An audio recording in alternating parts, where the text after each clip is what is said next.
Piece of cake. If you've kept up with the Kardashians in the past year or so, you may have seen this.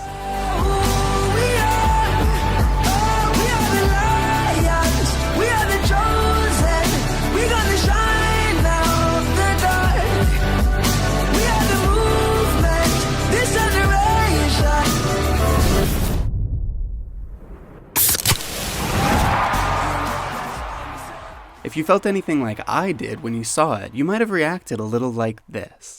Oh, come on! But in this video, I'd like to move beyond pure disgust and dig into some of the marketing techniques that Kendall Jenner's Pepsi ad brought to the forefront of the national conversation. In 1999, Naomi Klein came out with the book No Logo, which essentially outlines how in the 20th century, companies shifted their focus away from having better products toward having better brands. The word brand in this context essentially refers to the public image of the company. Or in other words, it's not what they're actually producing, but rather how they want us to feel about their company. A good corporation, by the end of the 20th century, was not one that made the best shoes or the best coffee or the best soft drink, but rather one that had a unique and attractive identity. Here the examples are endless, and almost even obvious when you really start to look for them, because we now live in a fully branded world. However, back in the 1960s and 70s, a company like Nike, for example, simply sold shoes. It competed with other shoe companies to sell shoes, and their ads were often centered around explaining why their shoes were superior. We developed one of the most sophisticated sport research labs in the world to let us see, in detail, the peculiarities of style, the dynamics of foot strike. And at Nike, we're putting that knowledge to work, making shoes that actually help athletes to run faster and safer. And the same went for their competitors. When I pump up, my size 13s get support, protection, and a custom fit. StarTech Unisaddle protects my ankles and gives that extra midfoot support. A great rebounder needs. But by the mid-'80s, Reebok had cornered the market on trendy aerobic shoes, so Nike decided to reinvent itself. Phil Knight, the company's co-founder, announced that Nike's mission was no longer to sell shoes, but instead to enhance people's lives through sports and fitness. Overnight, they'd taken what was once a shoe company and branded it as a company that keeps the magic of sports alive. And that's when we start seeing commercials more like this.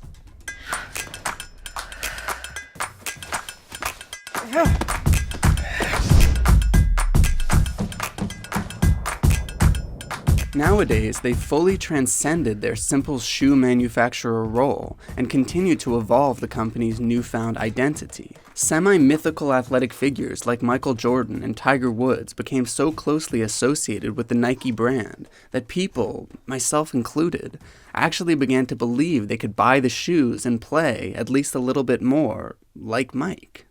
And it's not that hard to believe when you see kids your age in the commercials working out alongside your idols with the same hyper-cinematic tone and style. What was once a simple product has become a full-on lifestyle. And many of our top American consumer companies have used these same branding techniques to maintain a strong grip on their respective markets. Coca-Cola tried to associate itself with happiness, Burger King with masculinity, and McDonald's with family. And it's important to recognize that this is still a hugely dominant trend in advertising. Just check out this Mountain Dew commercial with NBA superstar Russell Westbrook. They say don't practice shots you wouldn't shoot in a game. They say don't pregame to slow jams. They say don't eat seafood in Oklahoma. They say a lot of things. Don't do they. Do you? Now, if we take a moment to unpack this, essentially what they're saying is, don't let anyone tell you how to live your life. Drink Mountain Dew. Be an individual. Buy Mountain Dew. Think for yourself. Buy. And actually, also, do let Russell Westbrook tell you to drink Mountain Dew. Drink it. And let him tell you not to listen to what other people say while you're drinking Mountain Dew. Buy. Because, well, a lot of people these days are saying that Mountain Dew is, the most disgusting drink ever manufactured. Now, before we get to the Enlightened Brand, I'd like to draw a distinction between what I'll call a relevant brand and a random brand. Although it's fairly clear that the Nike brand doesn't exactly equal the Nike product, there is at least still some logic there. Nike sells athletic gear. Athletes need to wear athletic gear. Athletes work really, really hard, and some even achieve greatness. So, through a few degrees of separation, we can conceivably come to the conclusion that Nike shoes equal greatness, or at least are associated with greatness. But a random brand, in my definition, is when there isn't any clear connection between the product itself and the brand identity a company is trying to put forward. Like Tommy Hilfiger in hip-hop, or even Tommy Hilfiger in rock and roll. And it feels especially sinister when a random brand represents the exact opposite of the product it's pushing. Like telling someone that buying the 4th most popular soft drink in the country will make you more of a unique individual. Buy Mountain Dew. Constantly we see examples of this brand versus product hypocrisy, like Reebok's campaign to give out human rights awards when they themselves have committed countless human rights violations. Oh, come on! Now, it's important to recognize that in reality, the distinction between relevant and random is more of a spectrum than two opposing categories. A company like McDonald's emphasizing family life probably falls somewhere between the Nike and Mountain Dew examples, since one could conceivably, like I did growing up, eat McDonald's with their family. But the really scary part of this for me is that if the brand doesn't necessarily have to have anything to do with the product itself, nothing is off limits. Our deepest, most human desires for love and friendship, for safety and security, and even for societal progress, for revolution, for hope and equality can all be appropriated to maximize profits. And that's where we get to what I'll refer to as the Enlightened Brand. Essentially, an Enlightened Brand is one that tries to create a brand identity around some sort of socially progressive political movement. And over the past few decades, as companies have learned more and more how important branding is to their success, countless attempts have been made to appropriate the language, culture, and ideals of social movements in order to sell products and increase profit. This, in a way, is what Apple was doing in the late 90s with the slogan, "Think Different," which has become increasingly ironic over time as their products have become more and more universal. Apple, since their landmark 1984 Super Bowl commercial, has taken on the quintessential Enlightened Brand image. But at least with Apple, I will concede that they're still trying to claim some relationship between their actual products and their revolutionary spirit. A lot more common, though, are the random Enlightened Brands, or companies whose products have absolutely nothing to do with whatever socially progressive politics they're pretending to put forth. What do I tell my daughter? Do I tell her that despite her education, her drive, her skills, her intelligence, she will automatically be valued as less than every man she ever meets? Or maybe I'll be able to tell her something different. Today, ads that capitalize on feminist politics specifically are so popular that they've been given the name Marketplace Feminism by editor and co-founder of Bitch Magazine, Andy Zeisler. Even Nike eventually hopped on the Enlightened Brand bandwagon, trying, more or less arbitrarily, to associate their sweatshop-manufactured shoes with equality. The ball should bounce the same for everyone. If we can be equals here, We can be equals everywhere.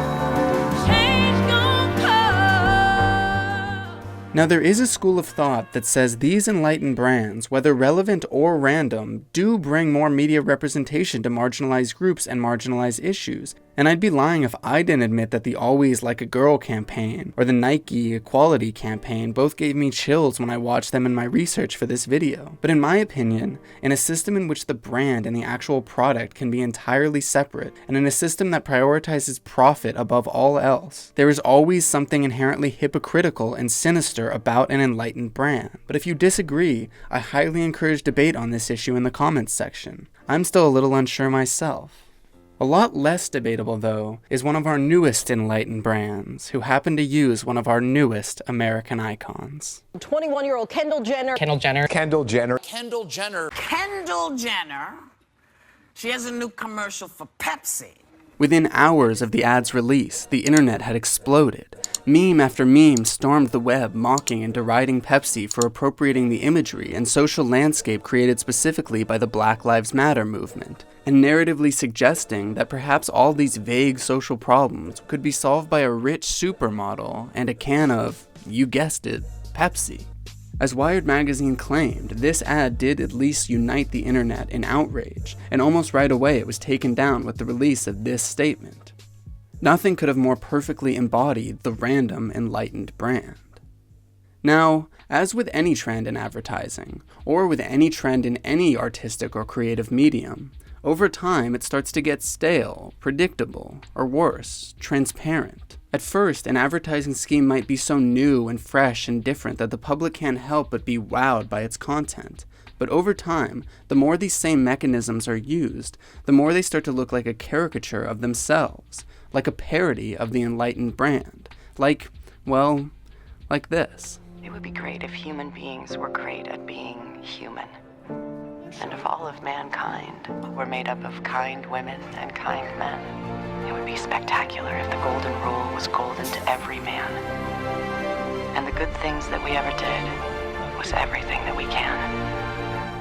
Treating others like we'd like to be treated has always been our guiding principle. Most of these ads, hoping to avoid controversy, keep their progressive ideas as vague as possible, not attaching themselves to any specific social movement, but instead, vaguely, just to goodness itself. My theory, or maybe just my hope about the Kendall Jenner Pepsi ad, is that it fits so perfectly into the ultimately sinister Enlightened brand concept that it actually shocked the American public into seeing the sinister nature of this entire trend in branding. This ad was so over-the-top appropriative of issues so random relative to its actual product that it acted almost as a parody of Enlightened brand advertising, forcing the internet to unite against its obviously ridiculous intentions. And if you don't believe me that the reaction to this ad represents a crucial progression in American culture, I suggest that we look back at one of the most important moments in advertising history. I'd like to teach the world to sing with me. Perfect harmony, perfect harmony. I like to ride the world and keep it company. Notable for its appearance in the Mad Men finale, this Coca-Cola commercial essentially functions in the exact same way the Pepsi ad does. They take the aesthetic and cultural significance of an American movement that protests violence against millions of people and claims that what the world really needs is a little bit of their product.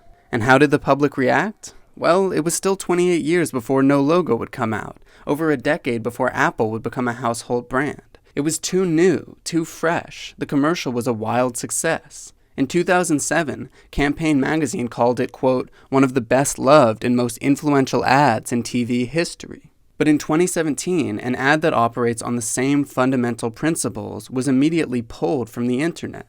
And I will admit that the Coke ad isn't quite as heinous as the Pepsi ad in suggesting that their product could directly solve the issue, but I think that really points to the fact that this branding strategy has become more severe and ridiculous over time.